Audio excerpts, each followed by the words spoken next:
Hey guys, what is going on? Jurgen from ZurGrinoSports here, and today I'm coming at you with my Elimination Chamber 2021 predictions video. I don't know how else to intro it. I guess it's Elimination Chamber. It's happening tomorrow, and I'm gonna predict it. I'm gonna predict a little bit of primarily the actual pay-per-view outcomes, but I'm also going to predict what I think that they're going to do long-term going into Mania, because usually what the case is in the road to WrestleMania is that these pay-per-views, there's a lot of not long-term, because Mania isn't that far away, but long-term ramifications of the booking, and I think there's chess pieces being moved, so to speak. So there's been 5 matches announced, I think, or technically 6, I guess, if you count Roman facing the winner of the Chamber. So technically 6.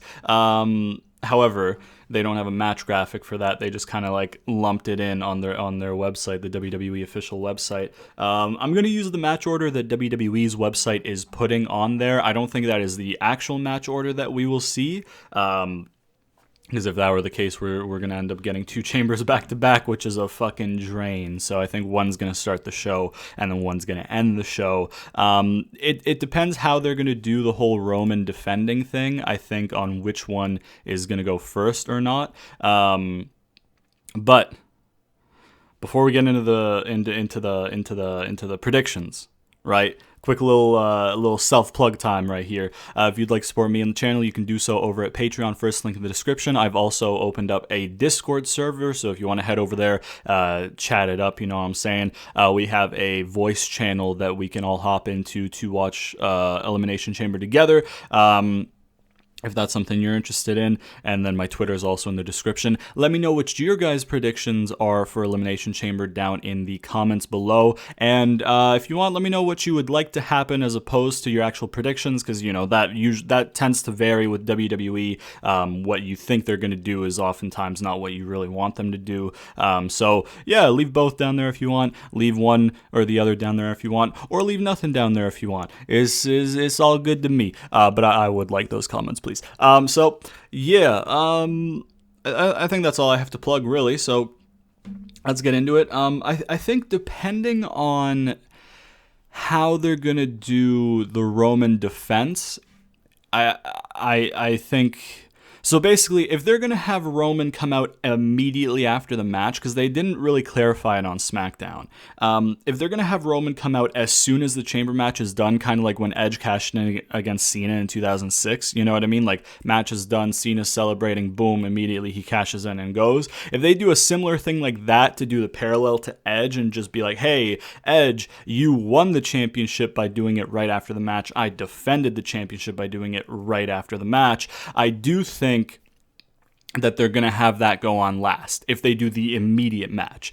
If what they do is having the Chamber and then, the winner gets some time at the end of it to prepare, I think that the SmackDown Chamber is going to start and then it's going to finish with Roman. Honestly, I could see them doing either or, because what they've been doing on SmackDown recently has been, Roman starts the show, Roman closes the show. So if they wanted to keep that for a pay-per-view, the SmackDown Chamber with Roman involved, maybe at ringside on commentary or something, or just watching along, whatever, and then main eventing the show, that fits how they're presenting him on SmackDown. Start of the show, end of the show, it revolves around him. If they want to do the parallel to Edge, then you can do, because if they do a video package and then they can show the similarity, spear versus spear, they'll show Edge cashing in at the end of the match, which will be grayed out footage because Cena's bleeding, but and then Roman, so like if they're going for a parallel thing, like I said, I think the SmackDown's Chamber main events, and then Roman comes out immediately after, and then the Raw Chamber would open. If it's a start and close thing, then SmackDown starts and then it goes on after the Raw Chamber, which, I don't know how well that would work out. So I don't know. We'll have to wait and see. I think I would prefer the SmackDown Chamber to just go last and then do like the immediate challenge. I think that's what I would prefer personally. But that's just my speculation. I'm going to do it in the order that WWE has it on their website. So the order that they have it on their website, the first match of the card they have scheduled as Sasha and Bianca versus Nia and Shayna for the Women's Tag Team Championships, I think. Yeah, they are for the tag team championships. So this one's a little bit interesting because on Raw recently, Lana and Naomi picked up a win by pinning Asuka, which I'm still upset about, to earn themselves a tag team title opportunity. I think over in NXT, the winners of the Women's Dusty Classic get a tag team title shot, which was Dakota Kai and Raquel Gonzalez, I think. I don't watch NXT because it's not shown on TV where I am, which is Canada. At least I don't think it is. Or if it is, I just don't have the fucking, channel that broadcasts or whatever. But whatever. So basically, there are two predetermined, I guess. Not in that sense, but like before SmackDown this week, there were already two number one contenders, kind of. And now Bianca and Sasha got a shot because they cut a promo. I don't know how much I like this, just because logically, why did the other two teams that earned their shots not get their shots? You know what I mean? I can kind of understand the NXT side of things because they just won the Dusty Classic. Yeah, whatever, time to settle, time to promote them challenging, whatever. Lana and Naomi won like 3 weeks ago.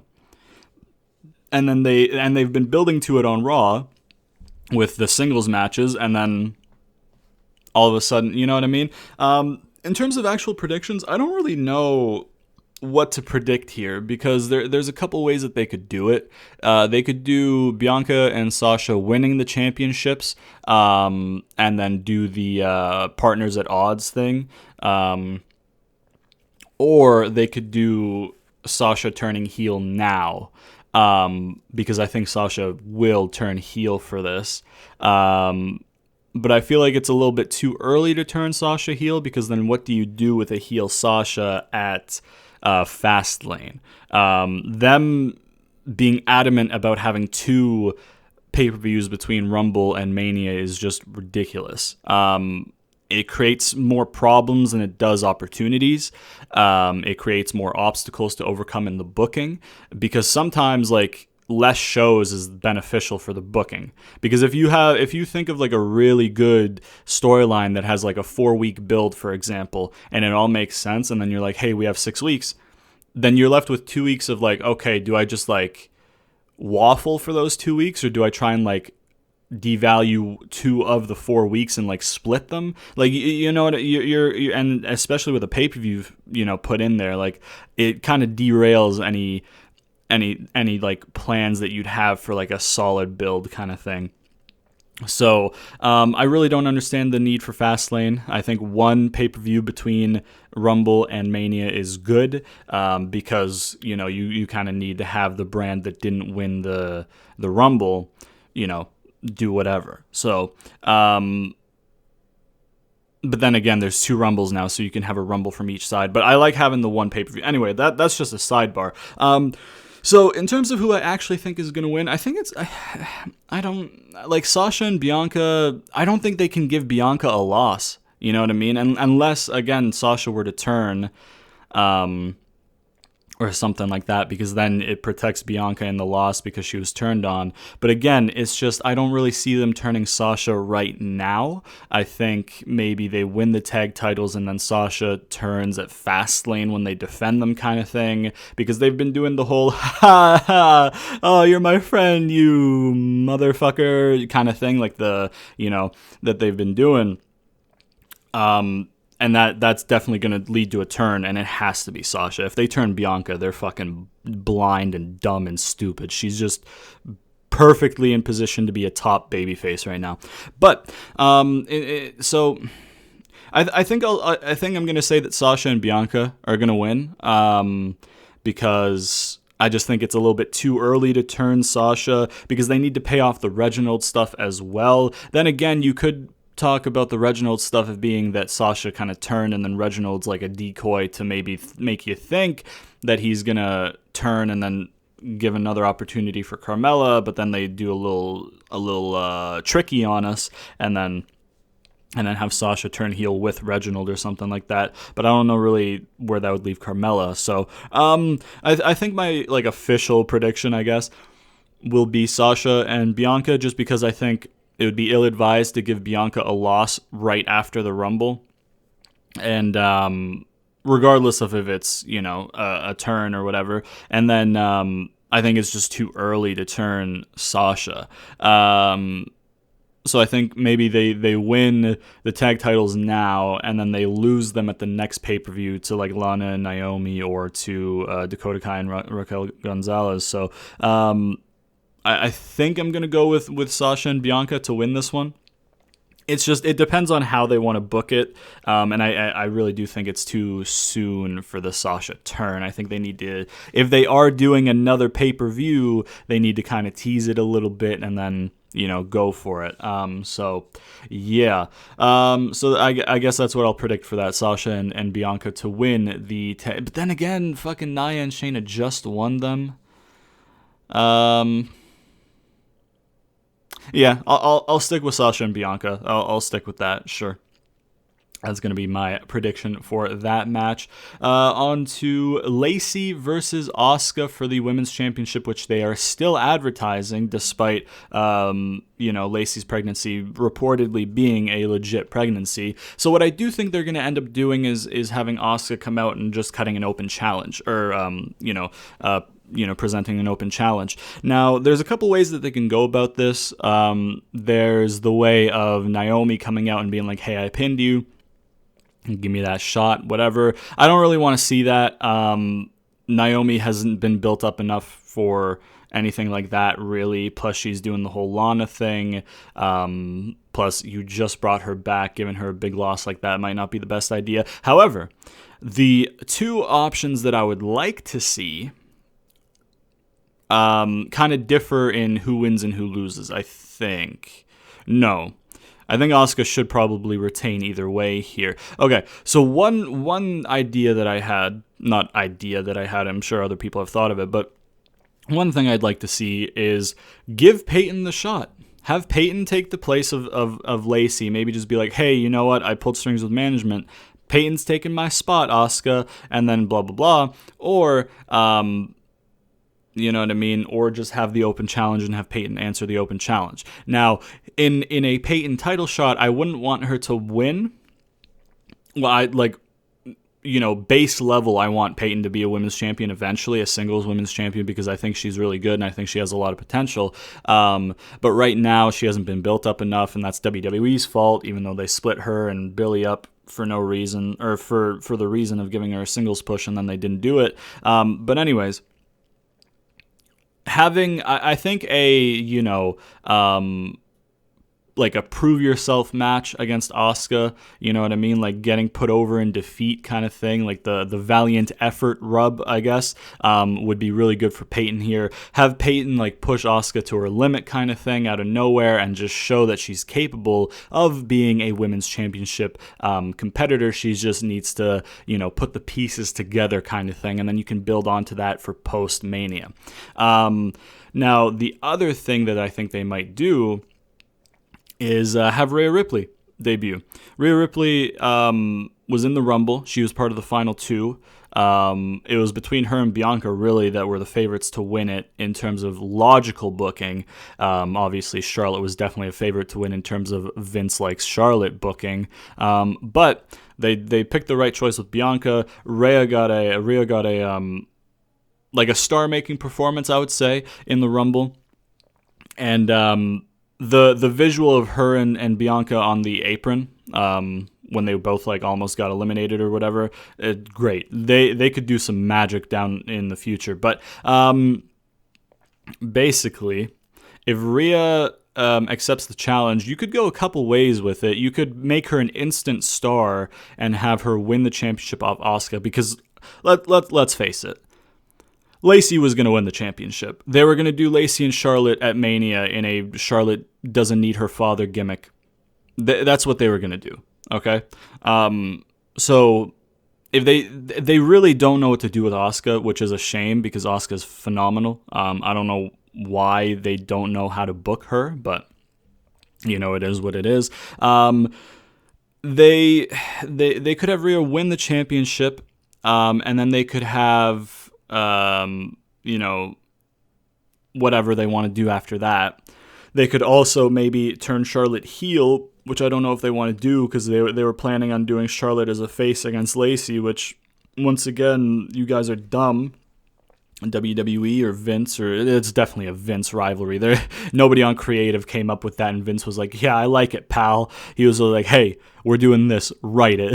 And then that was definitely, you could just tell it's blatantly a Vince fucking storyline. But anyways, you could have Rhea win. You could have Asuka trying to get a rematch kind of thing, and then you could have Asuka and Charlotte maybe in a number one contenders at Fastlane or something, and then do a singles at Mania. You could have Charlotte costing Rhea the opportunity kind of thing, and then do whatever the fuck you want at Fastlane. I don't really give a fuck, and then lead to a triple threat between Rhea, Charlotte, and Asuka. You could have Rhea pin Charlotte at Mania, and then that way you protect Asuka, and then you can do Rhea and Asuka singles again, but this time with Rhea defending, and then have her win clean there afterwards. You could do that.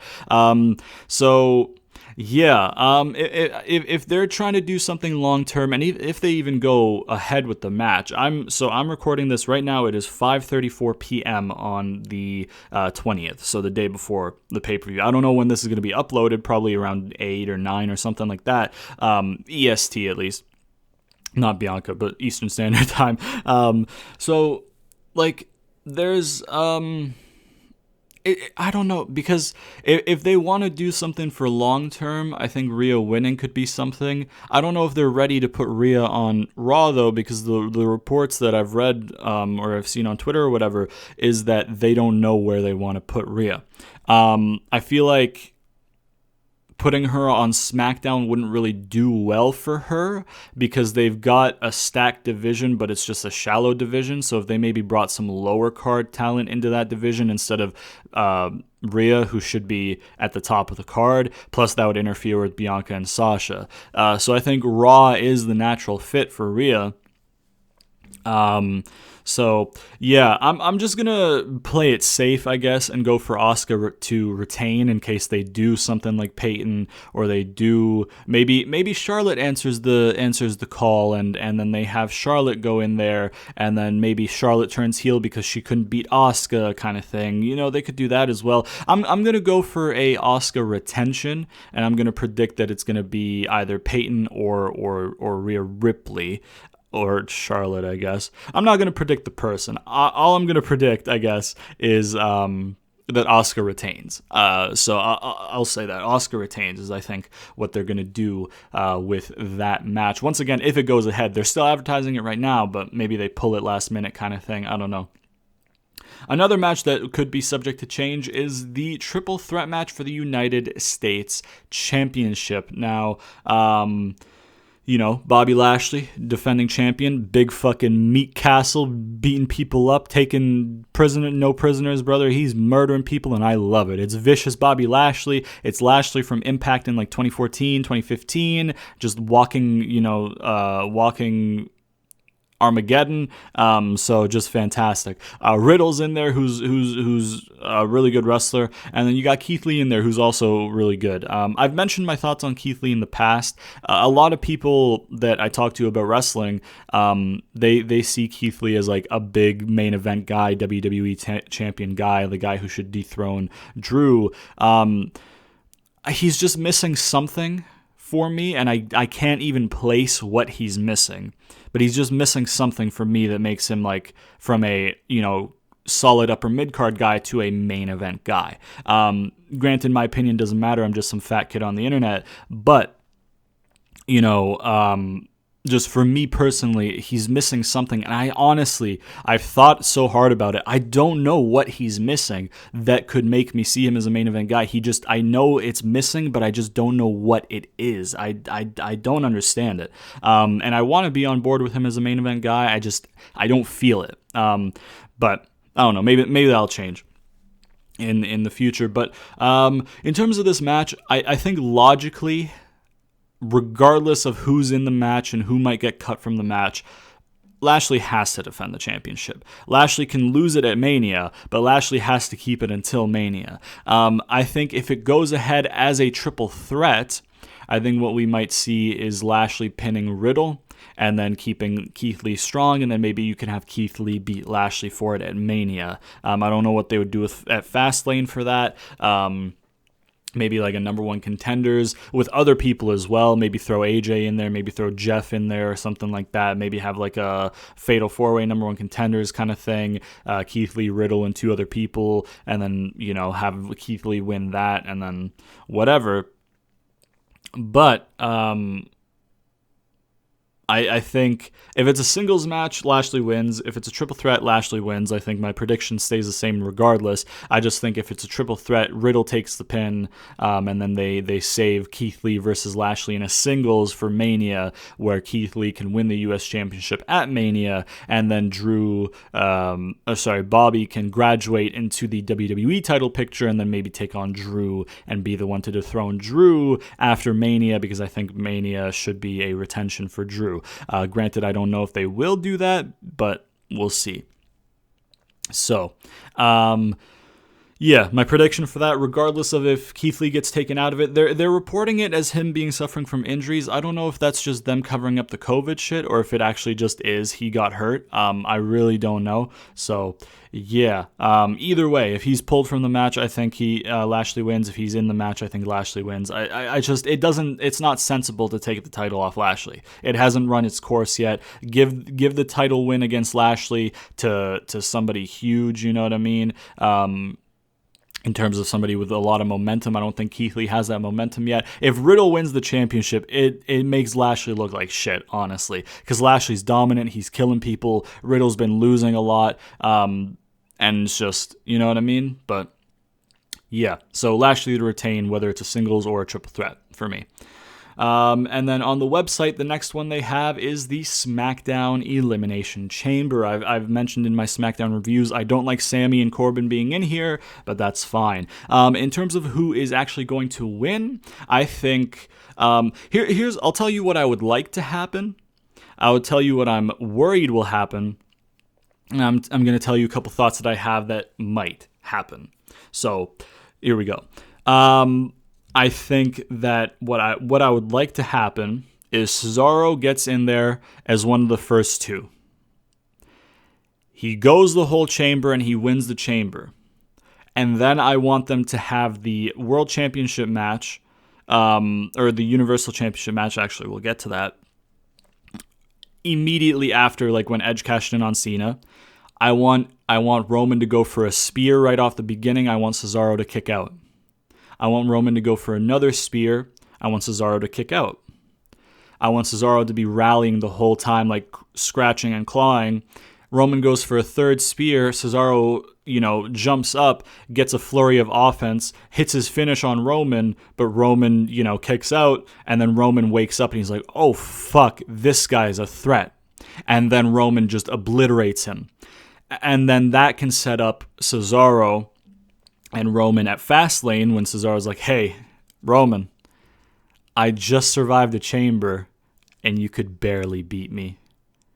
Imagine how I would take that championship if I were to face you at 100%.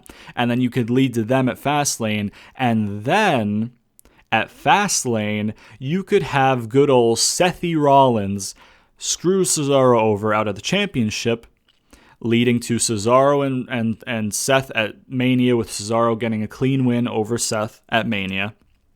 You could do Roman and Edge, and I'll talk about that in a little bit. You know what I mean? Because Cesaro, I don't think, should lose a championship match clean. I wouldn't want shenanigans in the main event of WrestleMania. That's,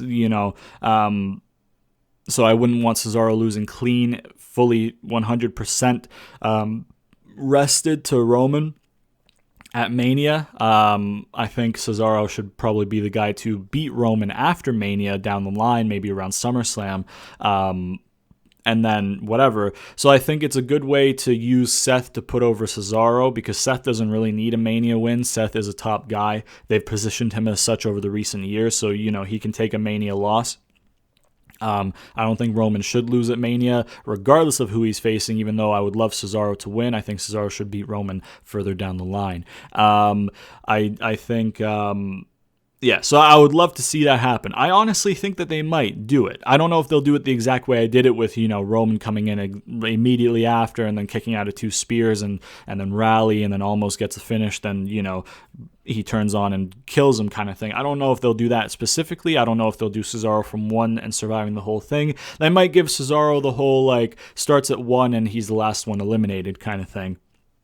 They might do that. But I think they might do the thing with Cesaro. Have him win, have him lose. I don't know if they would then go on to Fastlane to do something with that. I don't know if that's what they would want to do, but we'll have to wait and see. What I'm worried that they will do is Kevin Owens winning the Chamber. Now, I love Kevin Owens. Kevin Owens is fantastic. He's done really well in this babyface role, despite, I think, for me, teasing a heel turn on SmackDown last night. But he's done amazing as a face, a lot better than I thought he would have been. I still prefer him as a heel, but he was a better face than I kind of would have imagined, which I don't know why I didn't imagine it. Maybe it's because he was just such a good heel. But I don't want him to win, because that rivalry has run its course. I think maybe you could have him... you could have something happen. Maybe him and Bryan could be something interesting to do. You know what I mean? Maybe Kevin Owens gets eliminated as soon as he gets in from his chamber kind of thing. You know what I mean? Maybe he's one of the last guys and he gets in and he's eliminated immediately. But then again, that'd be a good spot for Sammy. Maybe Sammy's the last entrant and then everybody in the match hasn't been eliminated yet and Sammy gets in. He's like, aha, conspiracy. And then they all jump on him and then he can be like, hey, conspiracy, they all conspired against me. It's a 6-man match, every man for himself, but it was 5v1 when I got involved kind of thing. You could do something like that with Sammy. I don't want to see Kevin Owens win this match and then lose to Roman again. They reached the natural conclusion. You know what I mean? They got their 3 matches out of it. It spanned 2 pay-per-views. It was good. Let it be. You ended on a good point. You had good matches. You put Kevin Owens over in defeat. You kept Roman strong. You booked it well. Stop there. It reached its natural conclusion. I wouldn't be opposed to Bryan winning, but I just really would like to see Cesaro win. I don't think Seth can cost Cesaro this match because it's Chamber. It's going to be locked. Unless they do Cesaro getting eliminated from the match by Seth. But I hope that they're not doing that in this match. They should be doing that in another match, which we'll get to. But yeah, I think regardless of who wins, Roman will win the subsequent match, defending the championship. Regardless of if there's time in between or if it's immediately after, I think Roman goes to Mania with the championship, full stop. But yeah, so Sammy getting 5-on-1 as the last entrant or something, I think that's believable. I think that would be good. Because then somebody can be like, oh, I thought they were conspiring against you. You were the last entrant. And they're like, yeah, they only did that so they could set me up for that ambush, right? So it's really easy to tell that story and advance the conspiracy stuff with Sammy if you have him be the 6th entrant and then everybody in the match is still in at that point and they gang up on him. I would love to do Cesaro going the whole way. I think Cesaro and Bryan as the last 2 would be good. I think Jay is one of the last 2, might be interesting as well. And Corbin, I think, If they don't do the ganging up on Sammy thing, I think Corbin should be the next one. Like, he should be the first one if Sammy's not the first, or he should be the next one to go. He just doesn't really belong in the match, and that's coming from somebody who is not a, hater of Baron Corbin. I genuinely very much so like Baron Corbin and what he does in the wrestling. So he just doesn't belong in that match. Neither does Sammy, really, but Sammy's sort of passable. Baron just doesn't really make sense. However, yeah, so I think Cesaro going coast to coast, I guess, technically. Bell to bell, I'll say. And then Valiant Effort losing after beatdown to Roman would be the perfect thing to do. I don't know if they actually will or if they'll go with Kevin. I'm going to optimistically predict Cesaro for the Chamber. And then Roman, I'm going to predict against any single one of these people to win the subsequent match. But I think optimistically for the Chamber, I'm going to pick Cesaro. I think Bryan eliminating, Kevin Owens, could be setting up him and Kevin Owens down the line for Mania or something, which would be a good match. That'd definitely be good. And then you could do Cesaro and Seth, and then, I don't know what Sammy would do at Mania. If they wanted, they could turn Kevin Owens heel and then align with Sammy and then add another tag team and actually make them a real tag team. Don't do that shit that you did against Shane and Bryan back then, where they weren't really a tag team. They were just singles guys teaming up. If you want to turn Kevin Owens heel, just put him in the tag team division with Sammy. The tag team division needs tag teams. Just put them in there. They would do good to have some tag team titles. You know what I mean? Until you can figure out if you want to do something else singles with them. But anyways, optimistically, I'm going to go with Cesaro. And then in the not main event of the evening, but the main event on the website, Raw Chamber WWE Championship, Drew McIntyre defends against Randy Orton, AJ Styles, Jeff Hardy, Sheamus, and Kofi. And immediately, the first thing I'm going to predict, which I suggested when they initially announced the Chamber match and the former WWE Champion rhetoric and all that shit, Ali takes out Kofi like Edge took out Kofi, and then puts himself in the match. It's easy. Then you do a tag match, New Day versus Ali and somebody from Retribution, or maybe just do all of Retribution versus New Day. Just stack the odds against Kofi. Fuck it. You know what I mean? And then singles Ali and Kofi at Mania. It would be so good. And then put Ali over, please. Okay?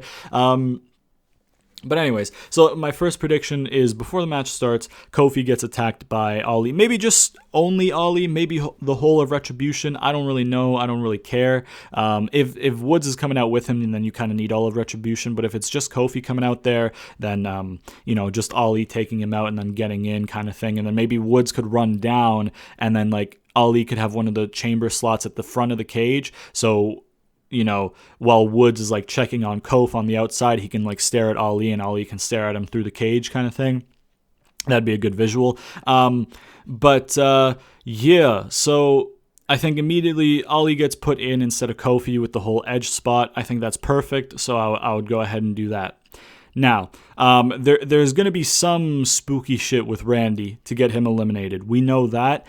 I just don't want it to completely take over the match. I would like it to be something small, something quick, whatever. You know what I mean? Maybe, lights go out, Alexa appears in Randy's pod that he was in kind of thing, and then maybe put a mannequin of Alexa in there and set the inside of the pod on fire or something like that. I don't fucking know. But just something quick to get Randy out of there. In terms of Jeff's elimination, it doesn't really matter. Jeff's kind of in a, treading water phase until he gets no more words back, which is only going to come along when we get fans back. So, yeah, I think he might be one of the first ones to go. Now, I think the logical choice is Drew retaining, then Sheamus being like, hey, fella, I wanted that singles match, fella, let's go for it. And then you could do something like that. However, there is a worrying thought to me because the next pay-per-view Fastlane is going to be the first one on Peacock, which bought the network, right? That's going to be the first pay-per-view network special, whatever the fuck you want to call it, on Peacock. So what I'm worried about is they have Drew lose tonight so he can win it back on the new network. Or alternatively, he loses it on the new network to win it back at Mania. And I would love to see Drew get his title win in front of fans because he didn't get it last year. But I don't think that reaction and visual is worth him dropping the title. I don't think he should drop the title right now. I think he should keep it. I don't think he should have dropped it to Randy initially. You know what I mean? So I think he should, especially after he beat Goldberg. You can't have him, lose to Sheamus after he beat Goldberg. You know what I mean? So I don't know. I think I'm going to predict Drew to win. I think that is what I'm going to predict. It wouldn't surprise me if Sheamus kind of, whatever. I think maybe what we might see is Drew starting the match out and then lasting the whole way, or maybe Sheamus. Sheamus is the last person, right? He won the last entrant, so maybe Drew kind of you could have something where Drew eliminates every person in there. Drew eliminates Ali, whatever, and then Sheamus comes in and picks the pieces. If you wanted to give Sheamus the win, I don't think that's the best idea, but if that is something that you wanted to do, that's an okay way to do it. It makes Drew strong, and then Sheamus is the cunning guy, and then there you go. He wins it back on Peacock, or he wins it back in front of the 25K fans at Mania, right? You have that going for you. So yeah, Randy, some spooky shenanigans. But I would like to see Drew retain. I'm going to predict that Drew retains. But I could see them having Sheamus winning the match there. Yeah. Now, quickly going back to the Roman stuff in the Universal Championship, there were reports recently that WWE wants to have Edge beat Roman at Mania so they can bring back the World Heavyweight Championship. Now, I don't know if that's true. I don't know if that's bullshit. You know what I mean? But I would love the World Heavyweight Championship to replace the Universal Championship, just not that way. I think what you can do is after he retains at Fastlane or something like that, right? Roman, that is. After he retains at Fastlane in a rematch with Cesaro or maybe against Bryan or something. I don't really know. I don't know what they're going to do for that.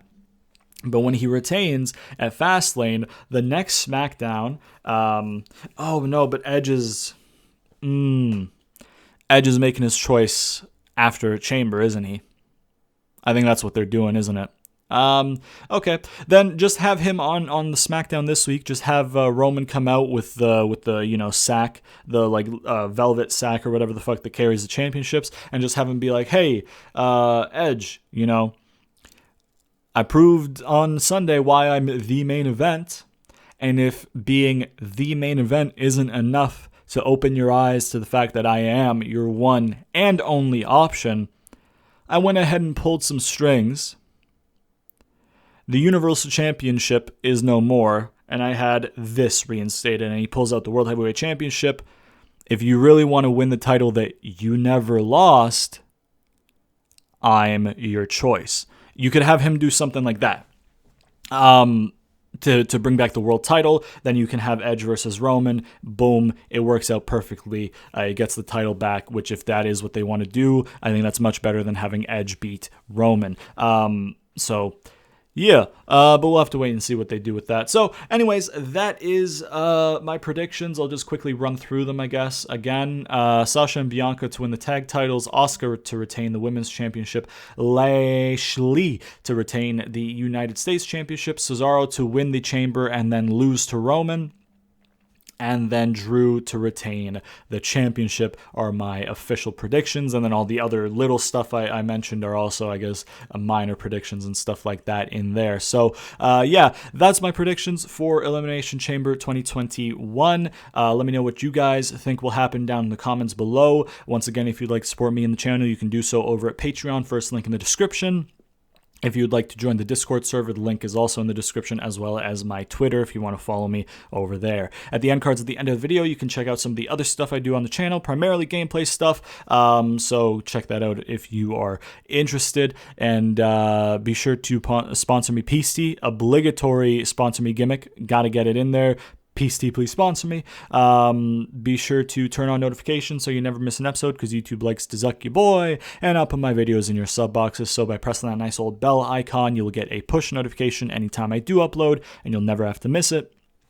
And yeah, man, I think I already said it, but leave down your predictions down in the comments. And yeah, hope you guys enjoyed the video. If you did, please leave a like, subscribe, share it to all your friends, comment down below, all that good shit. And I'll see you guys next time.